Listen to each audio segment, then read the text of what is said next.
अगर आप Facebook use करते हैं तो इसी हफ़्ते में आपको एक सर्वे का मैसेज आएगा कि जी कुछ लोगों को चुना गया है फ़ेसबुक की तरफ से कि वो कुछ क्वेश्चन हम पूछेंगे, चंद मिनट आपके लगेंगे। उसमें ये पूछा जाएगा कि आपको पता है कि फ़ेसबुक जो है इसकी जो ओनर कंपनी है वो कौन-सी है? फ़ेसबुक के अलावा उस कंपनी की कौन-सी प्रोडक्ट हैं? क्या फ़ेसबुक को यूज़ करते हुए कोई नेगेटिव इम्पैक्ट तो नहीं पड़ा आपके मुल्क के ऊपर, आपके ऊपर, आपकी सेहत के ऊपर, आपकी सोशल लाइफ़ के ऊपर? अब ये ऐसा क्यों हो रहा है? ऐसा इस वजह से हो रहा है जी कि ये जो मार्क ज़ुकरबर्ग है ना, इसके ऊपर जो है वो केस एक किया गया है वाशिंगटन में। और वो केस ये है जी कि मोनोपोली जो है वो क्रिएट की है मेटा ने, क्योंकि मेटा जो है इसने एक्वायर किया था इंस्टाग्राम को 2012 में, और 2 साल बाद इसने जो है वो व्हाट्सएप को एक्वायर कर लिया था। तो इसने एलिमिनेट कर दिया था कंपटीशन को। और अब ये कहा जाता है जी कि ये जो एफटीसी है, फेडरल ट्रेड कमीशन है, जिसने ये केस दायर किया है, अगर ये केस जीत जाता है तो फिर मेटा जो है इसको सेल करना पड़ेगा इंस्टाग्राम को और व्हाट्सएप को।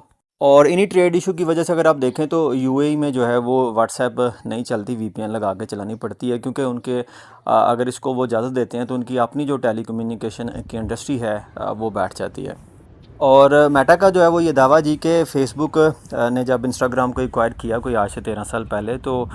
इसके जो कंज्यूमर हैं उनका एक्सपीरियंस जो है वो ज़्यादा बेहतर हुआ है। अब ये जो केस है इसका टाइटल है जी एंटी ट्रस्ट ट्रायल, और इसमें जो है वो मार्क जुकरबर्ग की एक स्टेटमेंट है, उसको जो है वो शामिल किया गया है कि मार्क जुकरबर्ग का ये कहना था कि it is better to buy than to compete, कि इससे बेहतर है कि आप मुकाबला करें, आप उसी चीज़ को ही जो है वो ख़रीद लें।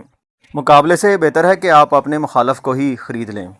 अब ये जो केस है ये डोनाल्ड ट्रंप के पहले टेन्योर में जो है उसको फ़ाइल किया गया था, और कहते हैं जी कि मार्क ज़ुकरबर्ग ने जो है वो पर्सनली लॉबी भी की थी ट्रंप की, ताकि जो एफटीसी का केस है वो ड्रॉप हो सके। वॉल स्ट्रीट जर्नल जो है वो इसको वेरीफाई करता है। 2021 में कैपिटल राइट का एक वाक़या हुआ था, जिसमें डोनाल्ड ट्रंप के जो हामी थे इन्होंने वाशिंगटन डीसी में जो है ना कुछ जगहों के ऊपर जो है वो तोड़ फोड़ की थी, जैसा कि पाकिस्तान में 9 मई का वाक़या जो है वो रीस्टेज किया गया। तो इसके हवाले से इसके बाद जो है ना मेटा के जितने भी प्लेटफॉर्म थे इसके ऊपर जो है डोनाल्ड ट्रंप के ऊपर जो है वो एक किस्म का बैन जो है वो लगा दिया गया था, इनकी जो एक्टिविटीज़ उनको रोक दिया गया था। लेकिन बहरहाल इस दफ़ा जो ट्रंप की इनाग्रेशन थी उसके इनाग्रल फ़ंड में जो है वो मेटा ने $1 मिलियन जो हैं वो कंट्रीब्यूट किए थे। और इसी तरह से ट्रंप का एक बड़ा ही करीबी दोस्त है जो कि यूएफसी फाइटिंग चैम्पियन है, बॉस डोना है, इसको जो है वो अपने बोर्ड ऑफ डायरेक्टर में शामिल किया मेटा ने। और इसी तरह का एक केस इससे पहले यूएस वर्सेस गूगल था, जिसको जो है डिपार्टमेंट ऑफ जस्टिस ने इसका पहला फेज़ जो है वो जीता था, जब जज अमित मेहता जो हैं इन्होंने कहा था जी कि वाकई जो गूगल है इसकी मोनोपोली है ऑनलाइन सर्च के हवाले से, और जितनी भी ऑनलाइन मार्केट है इसका शेयर जो है वो